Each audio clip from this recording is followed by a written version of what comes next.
অবনতি হতে শুরু করেছে ট্রাম্পের সাথে ভারতের দীর্ঘ বন্ধুত্বপূর্ণ সম্পর্কের, যার প্রমাণ আজ স্পষ্ট হলো ট্রাম্পের এক সিদ্ধান্তে। এবার ভারতীয় পণ্যের উপর অধিক হারে ট্যাক্স আরোপের হুমকি দিয়েছেন তিনি। যুক্তরাষ্ট্রের সাথে যে ভারতের সম্পর্কেও টানাপোড়েন শুরু হতে যাচ্ছে, এ হয়তো তারই পূর্বাভাস।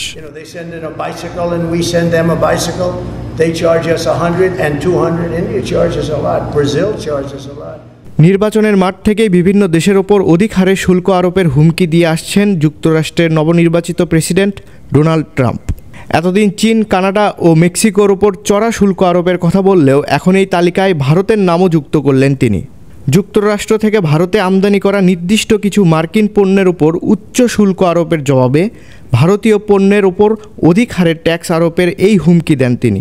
16 ডিসেম্বর এক সংবাদ সম্মেলনে ট্রাম্প বলেন, প্রায় সব ক্ষেত্রেই তারা আমাদের ওপর শুল্ক আরোপ করে, আর আমরা তাদের ওপর শুল্ক আরোপ করি না। তিনি বলেন, আপনি জানেন তারা একটি সাইকেল পাঠায়, আমরা একটি সাইকেল পাঠাই, তারা আমাদের 100 বা 200% শুল্ক চাপিয়ে দেয়। ভারত অনেক বেশি শুল্ক আরোপ করে, ব্রাজিলও অনেক বেশি শুল্ক আরোপ করে। তারা যদি আমাদের ওপর শুল্ক আরোপ করতে চায় সেটা ঠিক আছে, তবে আমরা তাদের ওপরও একই পরিমাণ শুল্ক আরোপ করব। আন্তর্জাতিক ডেস্ক, দৈনিক করতোয়া।